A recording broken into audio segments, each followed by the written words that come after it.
It's really nice to have technical people in the audience who can remind me that I haven't put my microphone on yet. Thank you so much for coming. It's really a wonderful thing to look into the shrine room from the hallway door and see so many people sitting and meditating and practicing in this room, because that's what it was created for. The room was created to be a place for us to sit and meditate. So we thank you for making use of it and being part of it today. And today, I was asked to talk about the Kagyu path, because I started this series of talks a couple weeks ago, talking about what it means to have a lineage. You know, what does it mean to have a Buddhist lineage? Where do lineages come from? And why are they important? And that was what we talked about in the first of the installments of this series. And we talked about the idea that enlightenment, whether it comes from the Buddha or anywhere else, an enlightened being creates around themselves an atmosphere of wisdom and compassion. Wherever they are, there's an atmosphere of wisdom and compassion that surrounds awakened, enlightened beings. And then, even though the Buddha himself said, I cannot give someone enlightenment, I can't give it to you. I can give you the teachings toward enlightenment, but it's important that you take those teachings, use them on yourself, become the proving ground, as it were, for these teachings, and learn from them what you can, and then actualize from within yourself the awakening that is inherently the birthright of all human beings. And so that was how the various lineages of Buddhism got started, because the Buddha was an awakened being. He taught his disciples, many of whom then also manifested awakening, and then they taught their disciples, many of whom manifested awakening, and on downward through history. And in this way, living lineages of awakening began. And that each lineage had different styles of teaching. Different styles of teaching the Dharma developed over time, and those different styles of teaching the Dharma became lineages of their own, because enlightened beings arose from within those lineages, who then expanded the teachings and kept handing them down. And so that's how we developed the two major schools of Buddhism, the Northern School and the Southern School, and then all of the sub-schools of Buddhism developed from there. And all of them go back to a living person who attained a state of Buddhahood, which is a state that all beings have the potential for, and some can learn the practices and learn the techniques and methodologies to manifest awakening themselves. And so the purpose of building like this is to house those who are practicing. And I'm going to say that from a spiritual point of view, because City of Columbus Code prohibits us from living in this building. I have to make sure I say that. But you know what I'm talking about. Although no one physically resides in this building, although no one physically resides in the building, it is the home for our practice. And as the home for our practice, it's the place we go to study the Dharma, practice the Dharma, and realize the meaning of the teachings. And so that's what I talked about last time. And so today I'm going to expand on that topic by saying, well, what does our lineage teach? What does our lineage teach us? And what practices do we teach here? I covered that briefly in the first installment, but I'm going to go into it a little more in depth today in a talk that will be called Prayer, Compassion, and Devotion. So I just realized that we have, thank you to the Shrine Department. We don't have enough? Oh. Oh, okay, so you're handing out, okay. Then in this, oh, I see what you're talking about. Yeah, okay. I'll take one too. They're handing out the prayers that we use before teachings. By the way, I have to compliment the volunteer corps here. I don't know if you've noticed, but we have an outstanding corps of volunteers here. And Jelaine, I'll take one. Oh, wait, I have one, but that's all right. That's all right. So appreciated, so appreciated. Thank you. I mean, you're on your way. Why not, right? Complete in action. That's the Tibetan way, isn't it? You know, Tibetans, by the way, you'll love this. The Tibetans believe in the idea of auspicious connection and auspicious circumstances. They call it ten, T-E-N, drel, D-R-E-L, tendrel. That there are certain, I guess you could call it feng shui for activity. You know, there's the feng shui where people try to arrange things in their homes so that there's a lot of harmony in the home. That's the science of arranging things in the home. Well, there's also kind of a physical and activity feng shui. They believe in Tibet. They say, you know, if you start something, you better finish it. And that creates the energy of completion in your life, and that you will be more likely to complete more things and more things and more things. Of course, this also brings us to be a little cautious about what we undertake, you know. So when she started up the aisle, it's like, nah, come on. It's like, let's have a little tendril there. Okay, so we'll begin by reciting the refuge prayer in English two times so we can absorb the meaning, and then one time in Tibetan so we can have the blessing of reciting it in the language in which it was written. In the Buddha, the Dharma, and the assembly, most excellent, I take refuge until I reach enlightenment by the merit of generosity and other good deeds. May I attain for the sake of all beings. In the Buddha, the Dharma, and the assembly, most excellent, I take refuge until I reach enlightenment. By the merit of generosity and other good deeds, may I achieve enlightenment for the sake of all beings. Okay, now in Tibetan. O sanje chudan soji chonamla Jangchu pardu dani kyapsuchi Daji jinso ji pe sunamki Drola penshir sanje druparsho. All right, thanks very much. So today's topic is prayer, compassion, and devotion.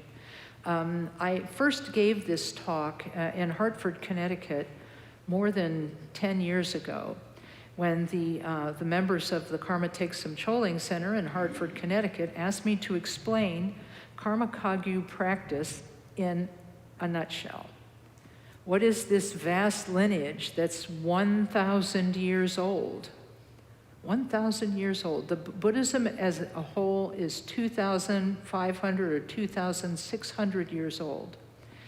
But our specific lineage of awakened beings dates back 1,000 years to the Indian Mahasiddha, or great master Tilopa, who upon his enlightenment had a vision of the Buddha Shakyamuni, who taught him a very short and essential technique for realizing Buddhahood that Tilopa and others after them came to call Maha, meaning great, Mudra, meaning seal or symbol.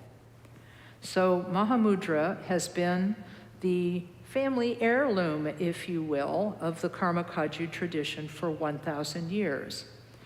And this building and this shrine room is, I guess you could say it's a reflection of the qualities that have arisen in this lineage over that 1,000-year period.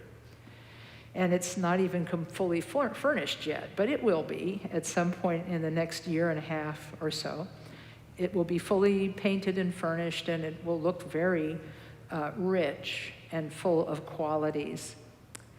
So, but until then, we have the idea that it is here and it exists in this kind of, we'll say, incipient state. It's coming. So this lineage of 1,000 years of awakening comes to us through the Tibetan tradition of those who followed Tilopa and Naropa and so on. And so I was asked to talk about how we approach Mahamudra. How do we become Mahamudra practitioners? And so I frequently tell my own story of training. And so this is going to be sort of a two-topic discussion. I'll tell you a little bit about how my teacher, Khenpo Karthar Rinpoché, the founder of our center, how he trained me, and then I'll tell you how we train people now. When I first met Khenpo Karthar Rinpoché, I was just out of college, and I had started my career as a newspaper journalist, as a writer. And I had the chance to interview a Tibetan Lama who had come to my small town. And I didn't know that that Tibetan Lama who came to my small town was none other than Khenpo Karthar Rinpoché. So I interviewed him for a feature story about, my goodness, this exotic monk, right? And when the interview was going on, I pressed him on a few things because I had read in the Reader's Guide to Periodical Literature, which, if you know what that is, you are as old as me. It was Google before there was an internet. It was a giant set of books that you could look up any topic in and find articles about in magazines, which hopefully were in the same library as the book. Anyway, but I was looking up some articles about Buddhism, and I noticed that in some of the articles, they talked about how women were not treated properly at some Buddhist monasteries in Asia. And so I said to Khenpo Rinpoché, I read this thing and it upset me. How is this religion? How is this beneficial when women are not treated well? And he gave an answer that I will always remember. He said, if you look at the teachings of the Buddha, the actual teachings, the teachings of the Buddha, he said that men and women had equal potential for Buddhahood, and that they both could practice the Dharma and become enlightened beings. And he said, anything you see that does not reflect that is culture, not religion. And I said to myself, now there's a man who understands the nuances of how complex it is to be, that simple answer. I mean, you could teach a whole class in sociology on just that topic, and how the Buddhist teaching has not come true for many Buddhist societies. But we're going to leave that to the side for today. What I'm going to take hold of in that story was that he saw, knew, and understood where I was coming from and answered me, meeting me where I was. And so that said to me that he was a person I could talk to and learn from. So when the interview was over, I said, hey, can I ask you a personal question? And his translator, through the translator, he said, of course. And I said, well, I've been practicing yoga, and I'm trying to meditate, but I don't really know how. What do I do? What should I do? And he said, well, there's going to be a time in your life when you want to leave everything behind and enter into a meditation retreat, this is what he said to me. There's going to be a time in your life where you're going to want to leave everything behind and enter a meditation retreat. And there is going to be a time in your life when you're back and you're swimming and your everyday affairs and life. But you will always remember what you learned on that meditation retreat. And I have tiny ears. This is a truth. I have very tiny ears and things just don't stay. And I said to myself, that's interesting, but not responsive to my question. It wasn't until years later when I did the 3-year, 3-month, 3-day retreat that I said, that Lama, he knew something when he met me. Anyway, but after he gave me that sort of unusual, strange answer, he said, oh yeah, I can teach you to meditate, that's no problem. And so we arranged for me to return, and I came back and learned to meditate. But he also said, not during the interview, it was during that meditation teaching he gave me. He said, I want you to bear in mind the presence of the Buddha.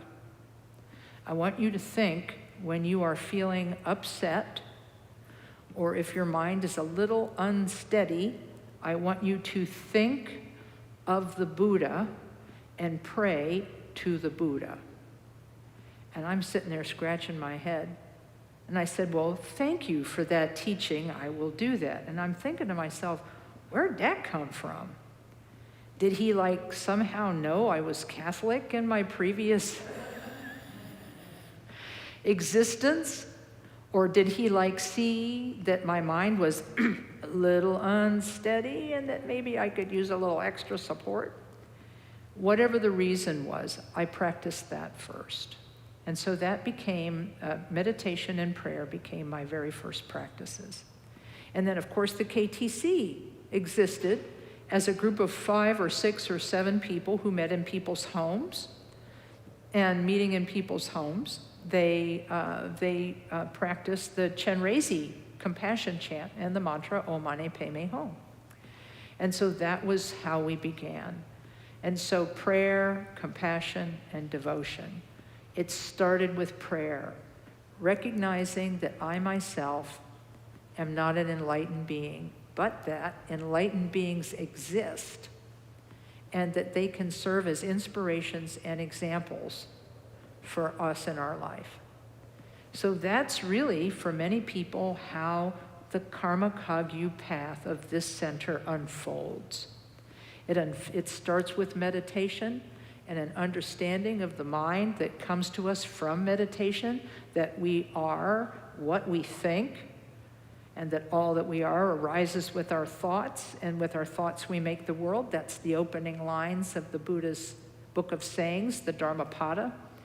And that by learning meditation, we can learn to work with our minds. And learning to work with our minds, we can begin to change our patterns and change our habits. And that's what introduces us to the idea and the concepts of of prayer.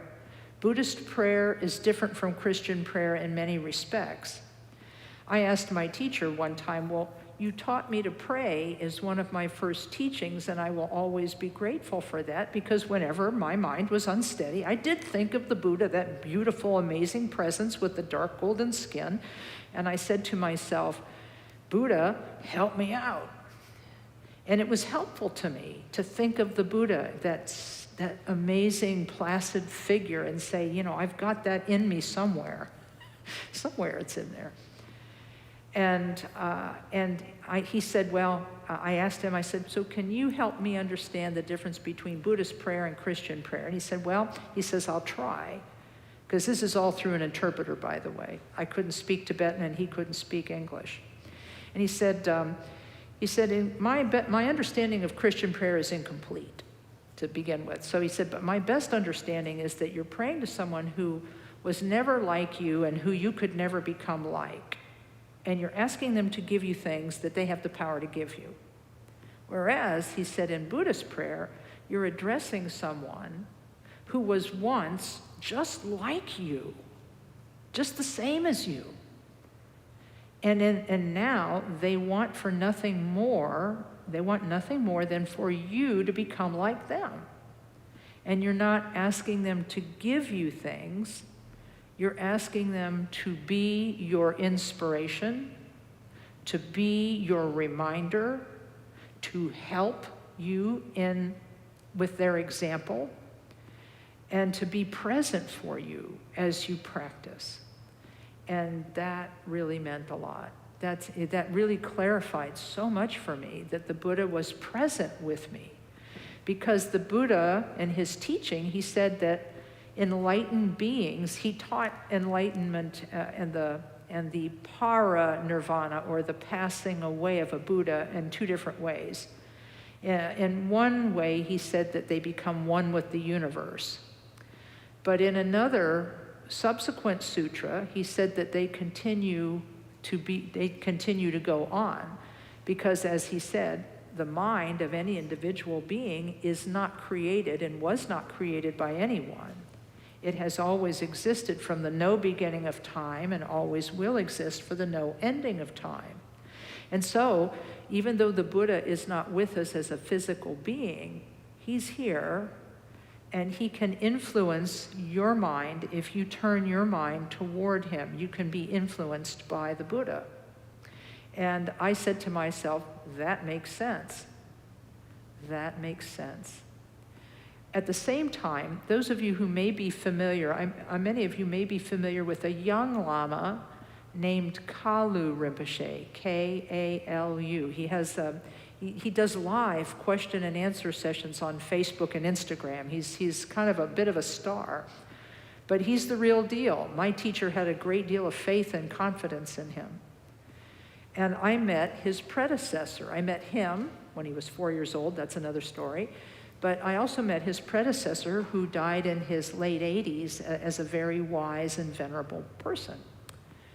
And so he said that the Buddhas and Bodhisattvas are continuously radiating love, compassion, and wisdom. He said, like the radio tower on the hill over there. Kind of like the radio tower. They're always there, and they're always providing love, compassion, and and so on, 24/7. And he said, if you turn your set, meaning your mind, toward them, you'll get the picture, you'll get the signal, you'll get the message. Meaning that these Buddhas and Bodhisattvas, these enlightened beings, do exist.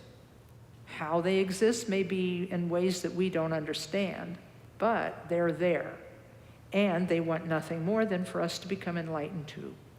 So when we turn our mind to the Buddha in thought and in prayer, we're reflecting and manifesting. The Buddha is like on our set. It's like the TV tower. The Buddha is being reflected in our being in that moment that we turn to the Buddha, is what he was trying to say. And I think that makes perfect sense, because whatever we think about influences us. And if we think about it enough, it will change us. And that's for the good and for the bad. We can think about things that are bad for us, and it'll turn us into something bad. And we can think about things that are good for us, and it'll turn us into something good. And so, to me, that is what Buddhist prayer is all about, is coming to understand that enlightenment is real, that somebody actually did it, and they want us to do it too, and that we ourselves have that capacity. And that's why, for many people, the Buddhist path begins with a ceremony called taking refuge. One comes before a person who has received the refuge vow themselves, and that person has been given the duty of giving refuge to other people and giving the vow of refuge to others. One says, the Buddha is my teacher, the Dharma is my path, and the Sangha is my community. And they receive a Buddhist name to signify and symbolize their commitment. And they turn to the Buddha in prayer every day, saying just that simple refuge prayer that you recited at the beginning of our talk today. And in that way, one thinks about the Buddha, reflects the Buddha, is present with the Buddha, and is present with the Buddha that is within themselves. Because when we nurture the Buddha that's in our thinking and mind and heart, we're, for just that moment, reflecting that Buddha within ourselves and coming to understand and believe in our own Buddha potential. That's the function of prayer, is to understand our Buddha potential and to cultivate it. But that's not where it doesn't stop at taking refuge. Our Buddhist training doesn't stop at prayer. It moves us into the practices of compassion. And that's why the second style of practice in our tradition is, besides meditation and prayer, we learn compassion as a way of life. We practice something called Lojong, and that's spelled L-O-J-O-N-G. Lo means mind, and Jong means training. Lojong, training the mind. And what are we training the mind in? We're training the mind in love and compassion, which are two transformational states that bring happiness to the individual. In fact, maybe you met last May, you may have met my friend, the brain scientist, Julie, Dr. Julie, whose last name is a little long and I have trouble pronouncing it. Thank you, sorry, Julie. But Dr. Julie was here for the COSI Science Festival, and she talked to us about her research that she is doing about how training the mind in compassion actually changes your brain. For the better, by the way. And she began to talk about the research that she's doing at the University of West Virginia University, WVU, on this topic. And so we train through meditation, compassion meditation, which is something you can do on your meditation seat. You train as you breathe out, thinking you give goodness to all the beings of the world, and as you breathe in, you think that you remove suffering from all the beings of the world, and you give out happiness and remove suffering, and do this over and over again, 5 minutes, 10 minutes. And by doing this meditation, we train our mind to be more loving and more compassionate, little by little by little by little. And then good Lojong teachings teach us how to act, how to behave, and how to act when we get up from our meditation seat. How to, as the slogans say, be grateful to everyone. How to practice the 3 seeds of virtue that are the purification of the 3 kinds of poisons. Attachment, aversion, and ignorance can be counteracted by using them as prompts for prayer and compassion meditation, so that even our confused everyday life can be turned into a form of Buddhist practice. To me, this is the best thing about Lojong, is that you don't have to be sitting on your cushion to do it. You can do it everyday life. So that's the second thing that is taught in this lineage. Prayer and meditation first, then Lojong, mind training, love and compassion. And then finally, we start the practice of Mahamudra itself. After having started with prayer and meditation, we developing belief in our Buddha nature, developing and cultivating that belief in our Buddha nature through compassion practice and Lojong. Then our teachers give us the teachings on Mahamudra itself, which begin with the 4 thoughts that turn the mind towards spiritual life. We're asked to reflect on the preciousness of our life. No matter what we've been through, here we are. And that we can feel some gratitude for here we are. No matter what we've been through, here we are. And we have something to give and something to become. Second, we're asked to reflect on impermanence, the fact that our life is not very long, and we need to do things that are important while we are alive. Third, we have to reflect on how action, cause, and result, otherwise known as karma, is active in our mind and our life, and how to change our karma for the better. And finally, how to see the defects of worldly life and how to appreciate the qualities of spiritual life. And to see that chasing after money and fame is natural because human beings do it, but do we have to do it? And can we do it in a way that we don't lose our inner goodness? And so we have to reflect on all of these four ideas: preciousness of life, impermanence, karma, and the defects of worldly life. Reflecting upon these, we form the wish to pursue enlightenment, kind of for real. We've maybe been a Buddhist hobbyist up to this point, you know. I used to tell people that I was a Buddhist hobbyist for maybe 20 years. You know, it was a long time, maybe 15, 20 years, anyway, but it was a long time I was a hobbyist until I really got serious about it, and it was when I was doing these Mahamudra preliminaries. And all of the Mahamudra preliminaries lead you in the same direction.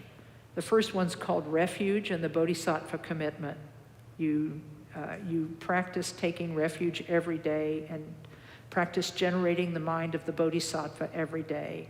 And you accumulate recitations of prayers, and you do it a lot because it helps to counteract all the stuff that we have done that hasn't been so good in our life this time and maybe in some of the previous lifetimes as well. We also practice something called the purification mantra. We practice this thinking we have all been and done many things that we regret, and can we purify and forgive ourselves for that? And we use the prayers of the Buddha Vajrasattva to help us do that. We make amends to ourselves. It's a very powerful practice. The third practice is the offering of everything we have and own to the Buddhas and Bodhisattvas. By imagining the Buddhas and Bodhisattvas are with us and imagining that we give everything again and again and again to the Buddhas and Bodhisattvas, we open our hearts to the possibility of realizing our Buddha nature. And then in the fourth of these practices, we imagine the enlightened masters, and we ask for their blessing that we can attain as they attained. And that's something called guru yoga. Yoga means thread or connection. By connecting ourselves to the masters of the past. If you notice, a couple weeks ago, we unveiled the Thangka painting of the 16 Karmapas. And I look at those pictures of those individuals and realize they were all human beings who really accomplished something and are worthy of, of honor. So, and by doing this, we prepare ourselves for doing Mahamudra meditation. Sometimes it takes weeks, months, and years to work through these 8 practices, the 4 reflections and the 4 practices. It takes sometimes weeks, months, and even years to finish them. But at the end, it's like anything else. We are different people from the day we go in to the day we come out the other end. And then our teachers teach us, bless you, our teachers teach us how to meditate on Mahamudra by teaching us how to meditate on mind itself, which is both easier and harder than you could imagine. And that's why so much preparation goes into it, so that when we're finally there and ready to do it, we're ready to do it. And that is how this tradition trains people. I know we have the 8-week class downstairs, and you can learn all about this in the 8-week class, but I thought I would kind of condense it into this one session discussion of how we train people. There are lots of other things that people can learn to do here. You can learn how to make offerings, how to create elaborate shrines or simple shrines. I'll be doing that in my workshop next Saturday. I'm teaching a 2-hour workshop next Saturday on how to create a Buddhist shrine and how to tend it and how to look after it and how to use your shrine as a location for your aspiration. That'll be this coming Saturday. So we teach that to people. We also teach people mantra and visualization practice, like the practice of Chenrezig, the Bodhisattva of compassion. The 16th Karmapa famously said, "Oh, compassion, good for America." He obviously knew us really well. But we also do the practice of Tara, the feminine aspect of active compassion. We do that practice and learn that practice, as well as the practice of medicine Buddha for healing and goodness inside the individual. And there are more. Now that we have a location, over the next 6 to 8 to 12 months, we'll actually be doing more of the traditional Tibetan Buddhist practices in this room. And you'll be invited to come and watch and listen and become part of it. And because we haven't had a home for so long, some of these practices have not been done literally in years. So it's going to be really great to unfold all of this activity in this room again. But it's going to be rolled out gradually because we all have to get used to doing these things again and become adjusted to learning about them again and refamiliarize ourselves with why we recite mantras and why we make offerings.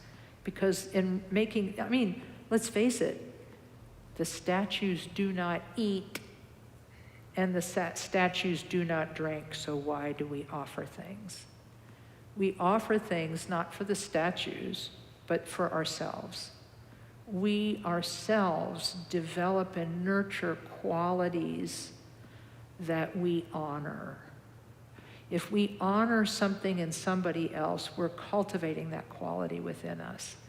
And the physical offerings are just a reminder of the richness that we possess within ourselves right now. So I think I better stop here, because if I keep going, it'll go a little long. So I'm happy that we had this opportunity to talk about prayer, compassion, and devotion. Oh, that's right, I didn't mention devotion. Well, Guru Yoga.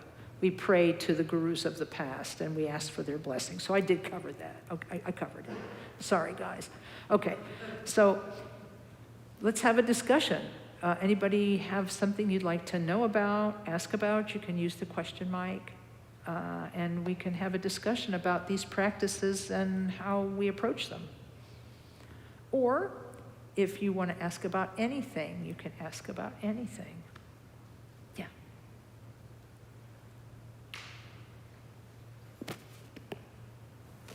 Lama Kathy, is Long John and Tong Len the same thing? Thank you. Yeah, this is your Tibetan vocabulary lesson for today. Lo Jong, and I can't spell it in Tibetan. I wish I had my buddy here. My buddy Lama Adam, he could spell it for you. But in English letters, it's L-O-N-G. I'm sorry, Lo, L-O-N. Wait a minute. Lo, J-O-N-G. Okay, L-O-J-O-N-G. L-O-J-O-N-G. That's Lo Jong.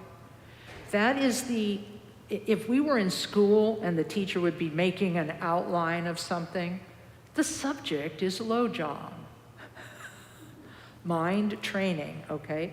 And then under that, you would have the practices of Lo Jong, which would consist of quiet sitting meditation on the one hand, and then Tong Len meditation, sending and receiving, T-O-N-G-L-E-N. T-O-N-G means Tong, means to send, And Len, L-E-N, means to take. Tonglen, you know, that's what is happening in Tonglen. You're imagining on your out-breath that you send goodness to being, and on the in-breath you're imagining you remove suffering from beings. So Tonglen is a practice of mind training. Does that do the vocabulary thing? I'll tell you what, that journalism degree does come in handy sometimes. I think about it, 4 years, 4 years school at Ohio State, learning how to be a newspaper reporter. It really helped me in understanding complex things and then breaking them down a bit. I appreciate you asking about that. Other things that people like to talk about. Again, you can ask about anything. I'm okay. Yeah. Lama Kathy, thank you very much.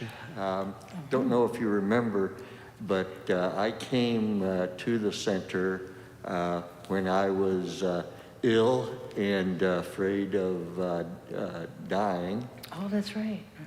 I find Buddhism in like the four thoughts of impermanence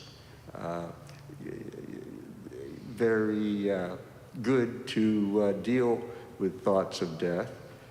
Kind of prepares you and trains your mind.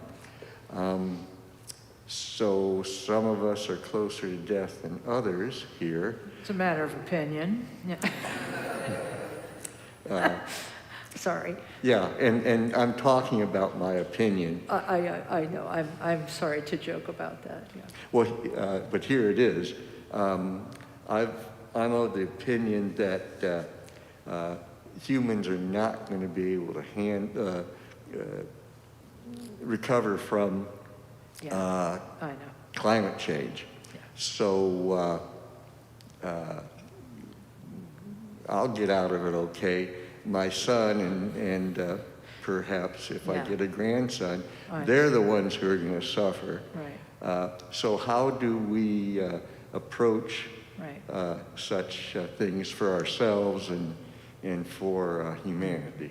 No, I really appreciate you asking this question because Khenpo Karthar Rinpoché was asked similar questions.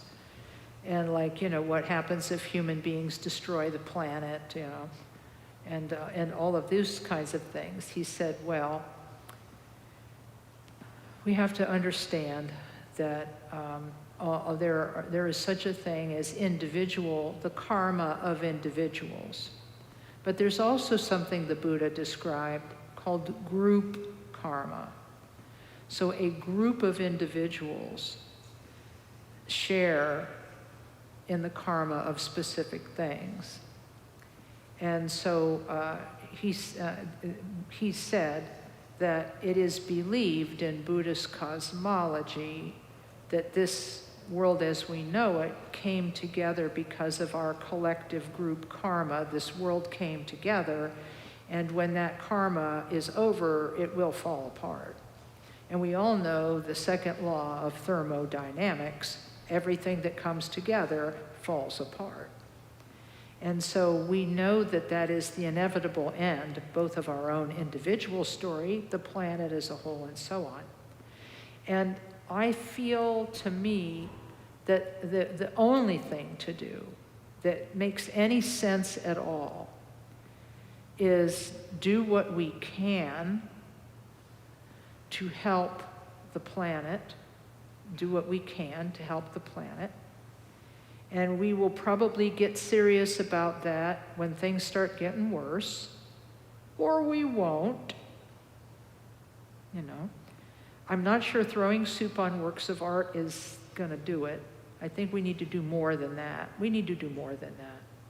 We need to be able to do more than that. How that looks, we're going to need leaders to help us bring together the things that we need. We need everybody to come together to take care of the physical situation as best we can manage it, given the fact that human beings are really flawed and sometimes do things that are not in their best interest. I'm talking about myself here, of course. But here's what I think as an individual Buddhist. I met a teacher. He was actually on this property in the building that preceded this one. His name was Khenpo Jomso. And they said, wow, you really have come to some, when somebody in the audience said, wow, you've really come to some realization.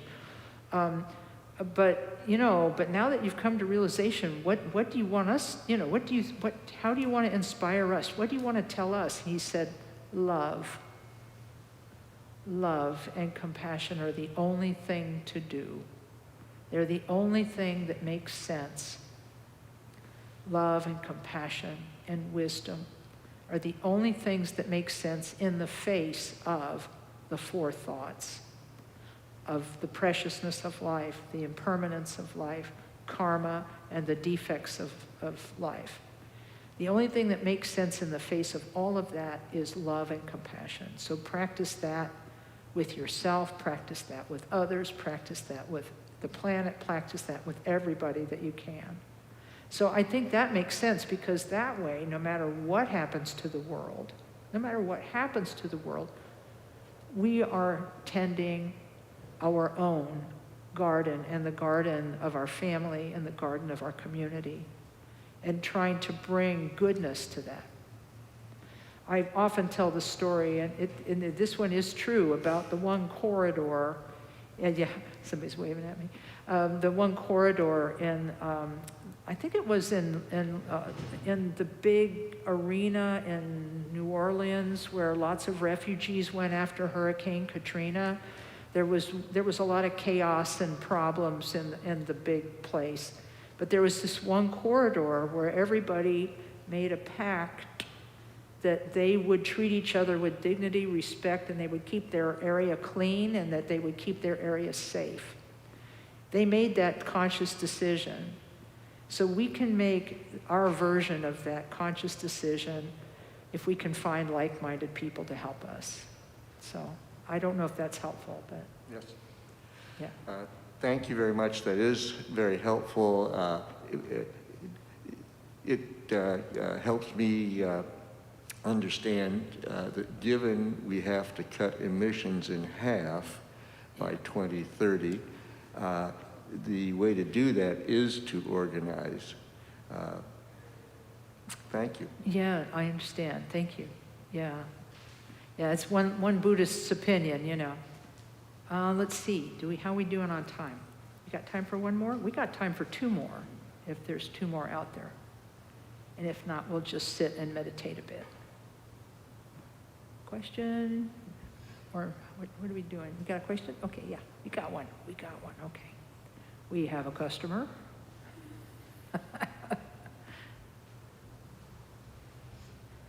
Yeah, sorry about the whole microphone business, but it does help. Yeah. Just takes my tiny little legs There you go. longer to get here. What would you say to a person? We know there are humans who have been so damaged that have so much pain and suffering and anger within themselves, and they feel that they are beyond redemption, that they are beyond hope. Mm-hmm. And how would you encourage me, or how would you just say how to help that person, or what would you say to that person? Right. This one is really, really, really hard, because what happens sometimes is that people, they get the wrong idea. They get the wrong end of it. They just don't understand something fully. And I think that you should ask this question of many people. Counselors and therapists are really good at identifying strategies and pointing out errors in thinking, and helping people to see how errors in thinking can lead to self-destructive behavior. And so that is not a skill that I have. But from a Buddhist point of view, what I would say is that there's a lot of, everything is impermanent, number one. The Buddha taught that everything is impermanent because today, you who are feeling bad are feeling bad. But in the past, there was a time when you felt good. That person is still there, and they want to have a life too, and they're trying to give you a message. You know, the person you were is trying to talk to you, and it might be good just to kind of see what they have to say.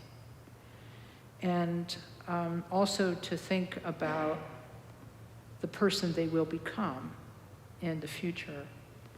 And in recognizing that even suffering is impermanent. And that's important because where you are this minute is not where you were, and it's not where you will be. You're in the middle of the story right now. And there's more to tell. And from the Buddhist point of view, we all have this incredible basic goodness in that we have the capacity to accomplish good things. If I can lift the spirits of one small child by smiling at that small child, I have value. I have intrinsic value. I don't even have to earn that. I have that now. I have that value right now. And that really is, I think it all comes down to love. That we're built for it, we're made for it, we do it. And what I often tell Buddhists who ask me this question, I say, I'd like for you to sit with me and read out loud chapter 10 of Shantideva's Guide to the Bodhisattva's Way of Life, because it talks about, it's the final chapter. And Shantideva, this great Indian Buddhist master, is talking about the capacities of Buddhas, what Buddhas can do. And he has this imagination. He creates this picture of Buddhas and Bodhisattvas going into the depths of hell and scooping beings out of hell. That's what love can lead to, that you can actually rescue people from the lowest. And that capacity is within every person. And by repeating it every day, that I will become such a person, may I be able to make good things happen for all the beings of the world. Sometimes that's all you can do, is just wish well for every single person you encounter. But you have the capacity to do that. Even if you're in pain, personally, you can actually do something that changes the life or the trajectory of somebody else, because we endlessly influence each other. Endlessly. We're always receiving influences from everywhere. And maybe we're not the best curators of our collection, of things that we influence ourselves with. But we can begin to make better choices. I'm sorry that I don't have any truly pragmatic things to say, and this is why it would be really, really important for you to speak to trained psychologists or social workers who have spoken to many, many beings in this position, to tell them that they are worthy and good, and in a way that they can hear. I don't know if this is helpful or not. It's very helpful, and I think because it's twofold, deal with the issues, but I like the simple, I can do one thing. Right. If I'm kind to that person, that is worth. Oh yeah. And that is worthy. Oh yeah. Of me or whatever person that is, whichever person that is, I do have that kindness. You have value. I am not lost. I have value. I do these things. Yeah. I am not just a person who is full of pain and That's right. sorrow. Yeah. Yeah. Yeah. So There's always more to our story. Yes. I love that. So thank you. Yeah. All right. Thank you. This will be the final question. Hello. And I will try to be succinct. I do agree with you that sometimes it's necessary to find a very good therapist.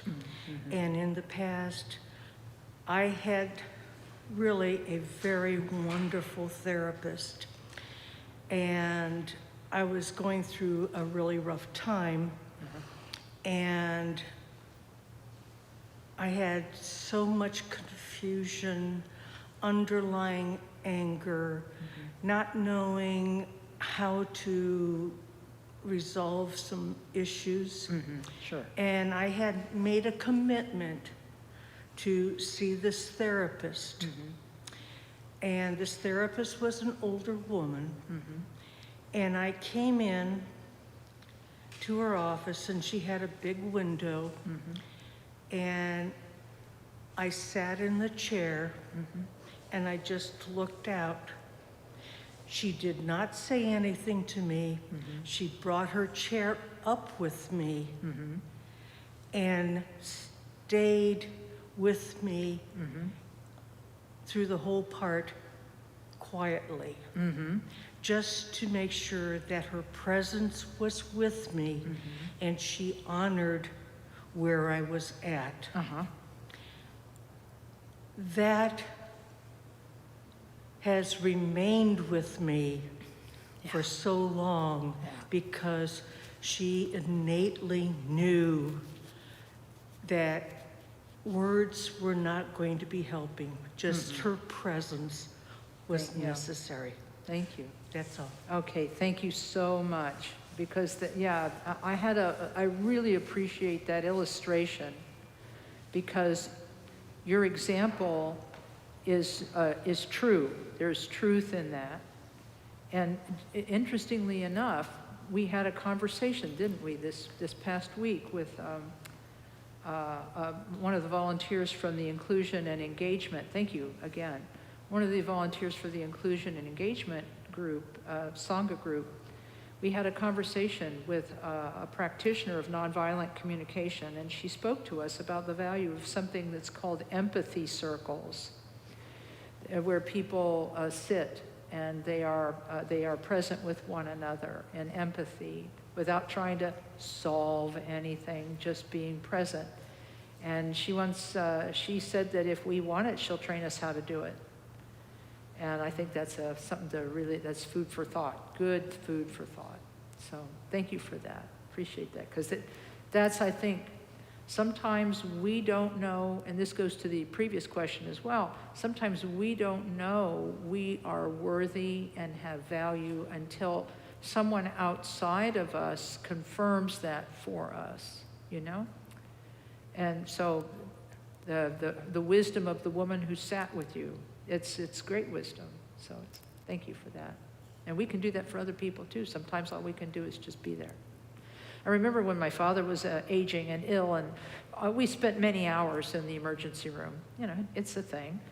And I would bring his favorite jazz music on a little MP3 player, and he had a little speaker, and we'd kind of chill out to some jazz tunes. And I feel like those moments were very good moments. We weren't solving anything, but we were together. And he'd say, you know, you must be getting tired. And I said, you know, I'm here for the duration. This is what we're doing right now. You know, I'm just here, and I'm here, and I'm here, and I'm here. So it's what we're doing right now. So there's something for that too. So, well, we have to stop now, but this can keep going. In that you can take what if there's anything you've needed from this, you can take it with you this week, and practice some presence for yourself and practice some presence for others. And we do something very Buddhist here. We call it the dedication of merit. And it's on the back of the page, and we'll just recite it in English today. We're going to gather together all the goodness that we've generated in this room and dedicate it to all beings, that may they all have goodness in their heart and their life. It starts with the words, by this merit. By this merit, may all attain omniscience. May it defeat the enemy, wrongdoing. From the stormy waves of birth, old age, sickness, and death. From the ocean of samsara, may I free all beings. The courageous Manjushri, who knows everything as it is, Samantabhadra, who also knows in the same way, and all the bodhisattvas that I may follow in their path, I completely dedicate all this virtue.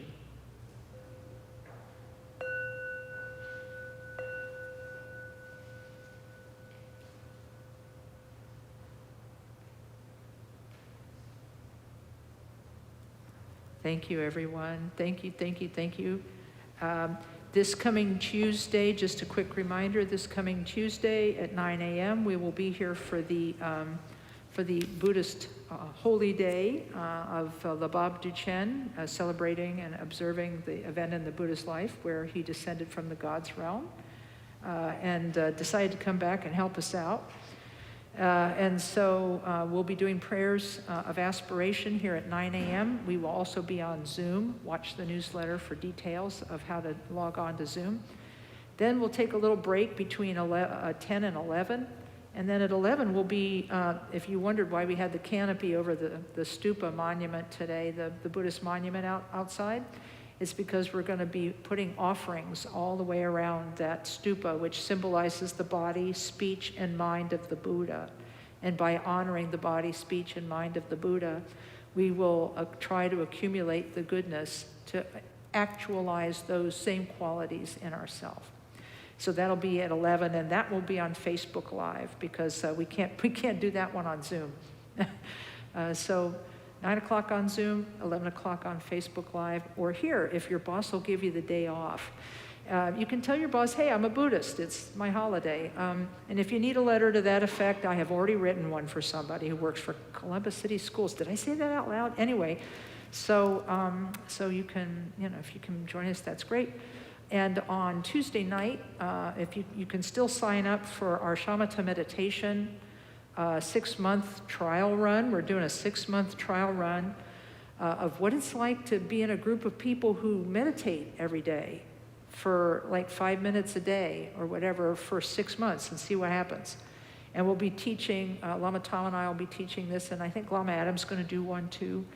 And we'll be teaching about the 9 stages of shamatha starting this Tuesday night. If you need details, go to the website and look up meditation marathoners, because it's people who helped us and joined the meditation marathon a few months ago.